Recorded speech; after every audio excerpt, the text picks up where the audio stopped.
Précédemment, j'ai parlé de Joël, Jamila, puis Bianca et Greg, sans évoquer une personne qui a aussi un grand impact dans cette première partie de cette série.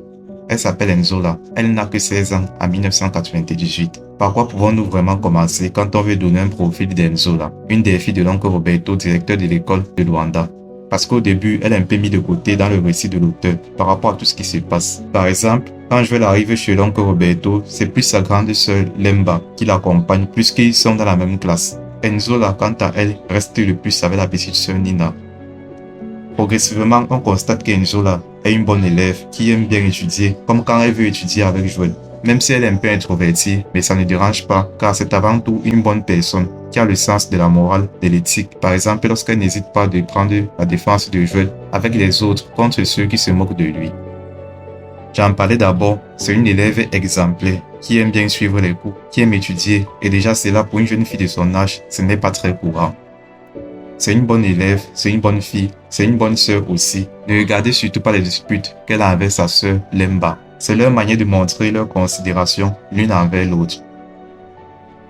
Plus tard, on constate qu'Enzola a un secret. Elle aide secrètement les enfants très pauvres qui n'ont pas assez de quoi se nourrir, ni même de quoi se vêtir. Enzola, une vraie ange, n'hésite pas à les aider, mais en le faisant sans dire à sa famille.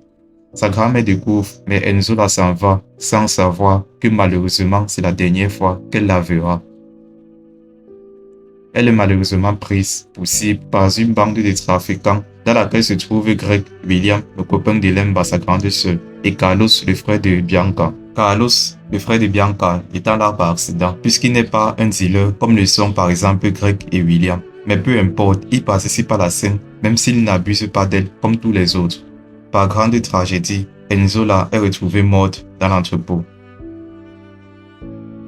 Malheureusement, les enquêteurs ne parviennent pas à savoir ceux qui l'ont maltraité, abusé d'elle et surtout celui qui l'a tué. Mais à travers ce qui a été montré, j'ai ma petite idée de l'assassin. Il s'appelle William, le petit ami de Lemba, sa grande sœur. Parce qu'à travers ce qui a été montré jusqu'à présent, lui qui est d'abord un voleur, il faisait aussi partie de ceux qui maltraitaient Joël au collège, et un dealer comme son ami Greg. Et c'est pas fini, il trompe aussi Lemba avec Margarita.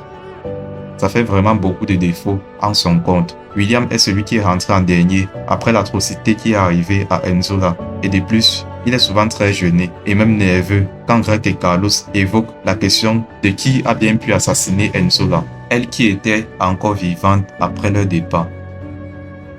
La terrible tragédie de la mort de Enzola a vraiment anéanti sa famille. D'abord son père qui s'est réfugié dans l'alcool au point de ne même plus s'en passer.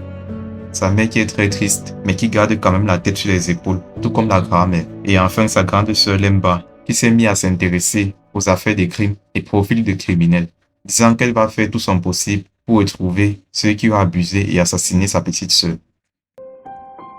La suite c'est à suivre pour très bientôt sur la chaîne, à partir du 26e épisode qui sera publié d'ici 3 jours. Abonnez-vous surtout pour ne pas manquer ça, et n'hésitez pas à faire part de vos commentaires, et on se retrouve très bientôt sur la chaîne.